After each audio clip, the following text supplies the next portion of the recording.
back to Talk Super. I'm Chris. And I'm Taylor. And we're here to talk about episode 2, and we have not changed clothes or left the spot since episode 1. Yeah. We've just been sitting on this beach here for about, like a week? We don't pay Roshi rent either, so. No, he didn't even know we're here. You better hope that green screen effect works. This is gonna sound real fucking stupid. Oh, no, I'm just gonna keep it green. Oh my god, you guys, I just realized that I'm wearing a green fucking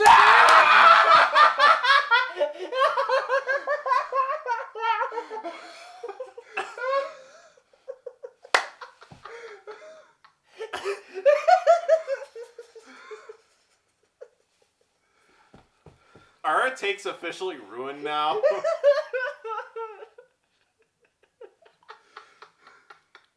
I think our takes are ruined. Whatever. I guess I'm Rayman for the first 2 episodes. Because I'm not redoing this shit again. Okay, so Vegeta and Bulma and Trunks decide to go on a little trip there. We didn't see Vegeta at all in the first episode. We finally get our fill of him in there, and they decide to go on a little trip to like resort island. It's like a theme park or something like that. Yeah, it's like a theme park resort, whatever. Yeah. And they go there, and Vegeta's pissed off because he's not training, and it's just a bunch of misadventures about how Vegeta's a big stick in the mud. And Bulma and Trunks want him to have fun, and it seems like he's having fun. Ish. And then he decides to go train. There's not much of a plot to this episode. One other thing to mention, that's the only other thing going on in the episode, is that... stuff with Beerus and Whis. Oh, actually, you're right. That was going to bring up the other thing. You're right. That also happened.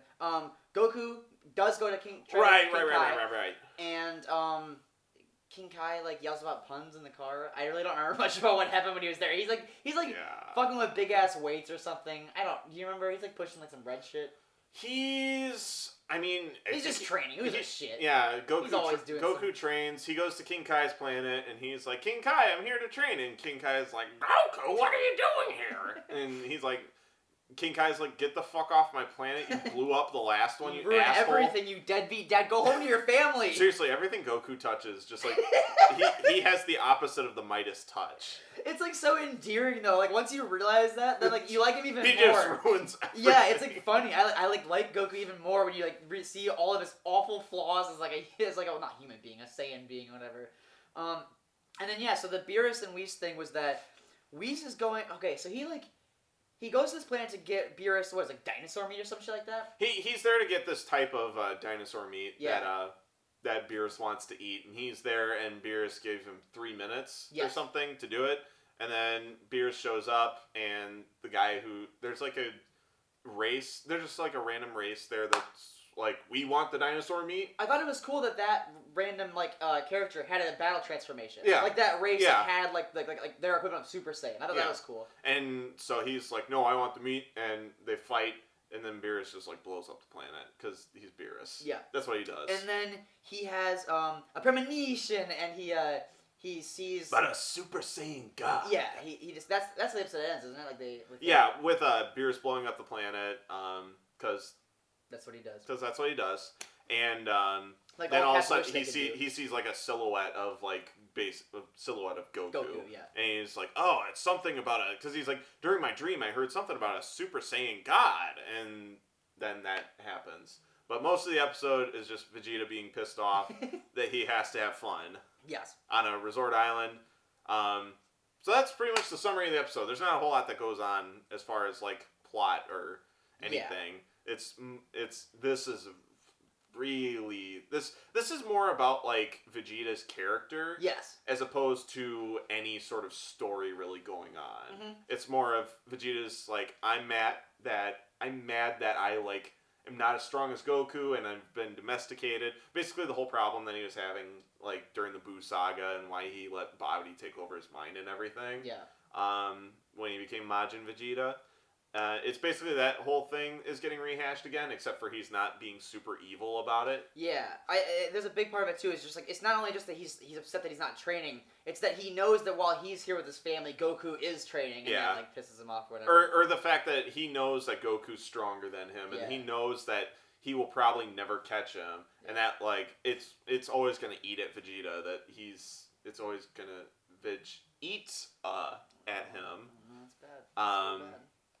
That he's not as strong as Goku and that he probably never will be. The things that I found noteworthy about this episode, the first one, I was marking out. It's just such a little thing, but like I loved it that Vegeta they paid off a tiny detail from what essentially is 3 seasons ago, where Vegeta was practicing with Trunks or training with him, and he's like, if you can land like a hit on me or whatever it actually is, he's like, I'll take you to that theme park you're always talking about. Well, all he said in the original episode, because this was during the World Tournament saga. All he said during the original episode was it was just like a training exercise, and it was an excuse that whole scene in the original Dragon Ball Z, Vegeta's training at like 100 times gravity, and Trunks is in there and he's struggling, and he's like, well, I'll just go Super, and Vegeta's like, what the fuck are you talking about? And then Trunks turns Super Saiyan, and Vegeta's like, what the hell is this?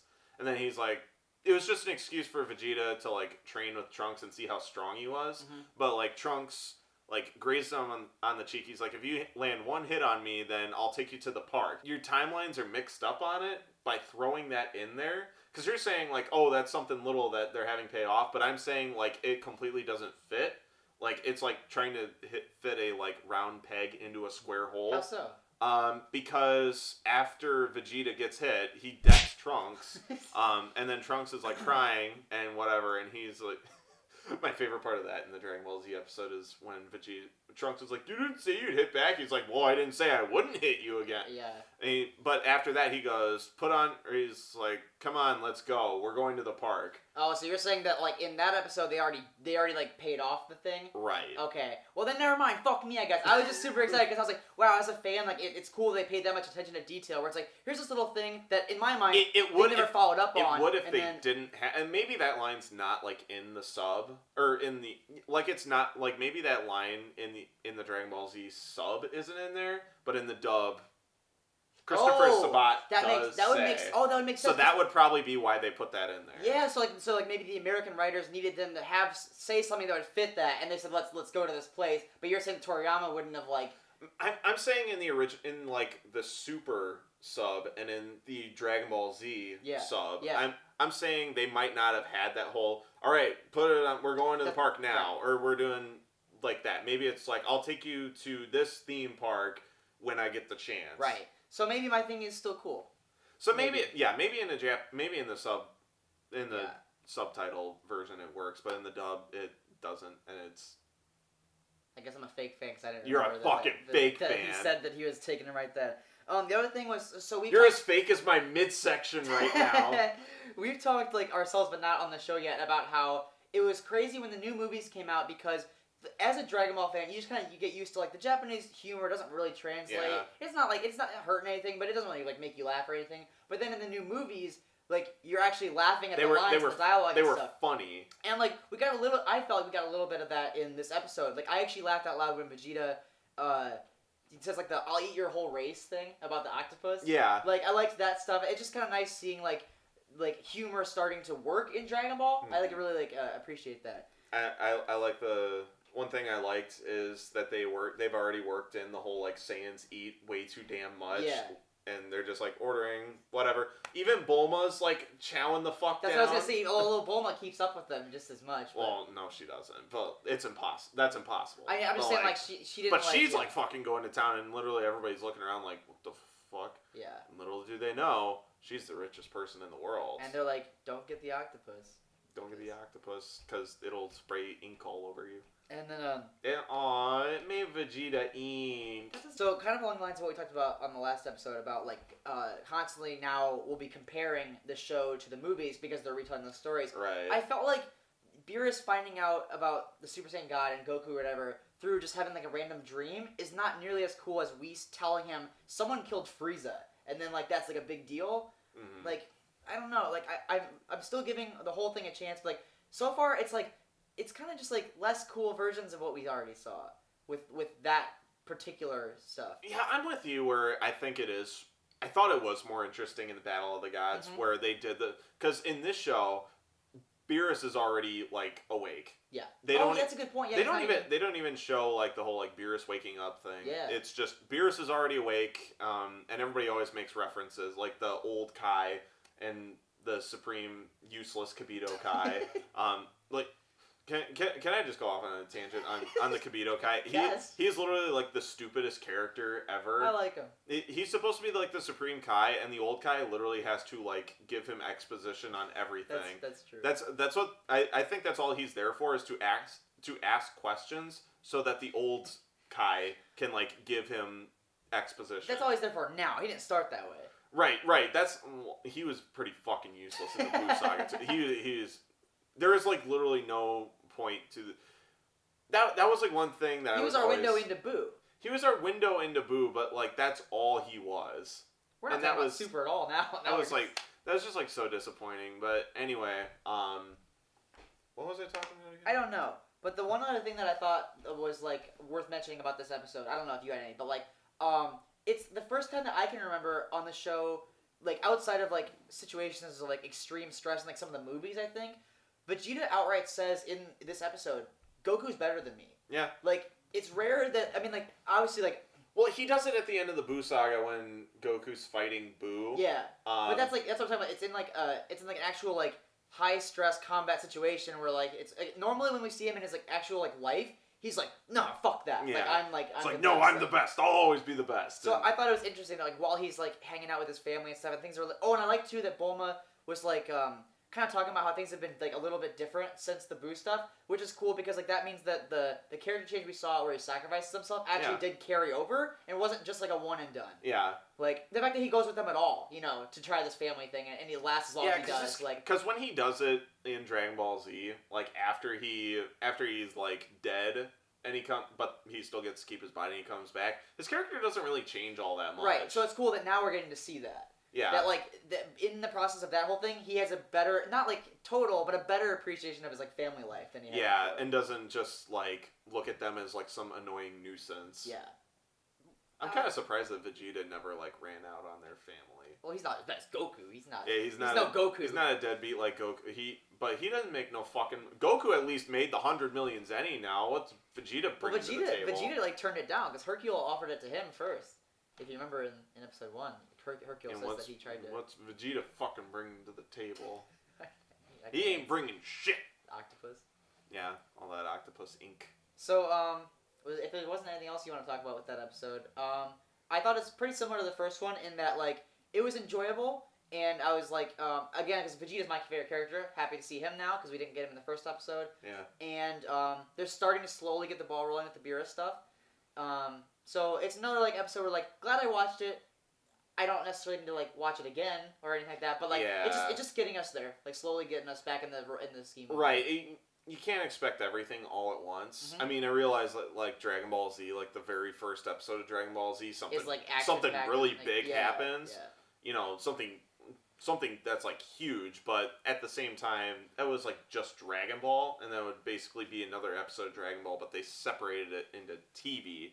That's why the first episode of Dragon Ball Z, something really big happens. So I wasn't expecting for them to just blow their load, and I'm glad they didn't. Yeah, me as well. So, you know, I'm excited to see where this goes. Yeah. Like, we've watched the movies, and like I said... So we kind of know where So we kind of know... So we've already seen Battle of the Gods and Resurrection F, so we know, like, where this is going. But it's nice to see it more explained, more in depth, and more, like, fleshed out in a, you know, doled out a little bit more, as opposed to, you know, them just completely throwing everything at you in the first episode and confusing people who haven't seen the movies. 2 more things. 1, what was with the whole, like, ho-ho-ho thing with Whis and the like, monster thing? Did you get that?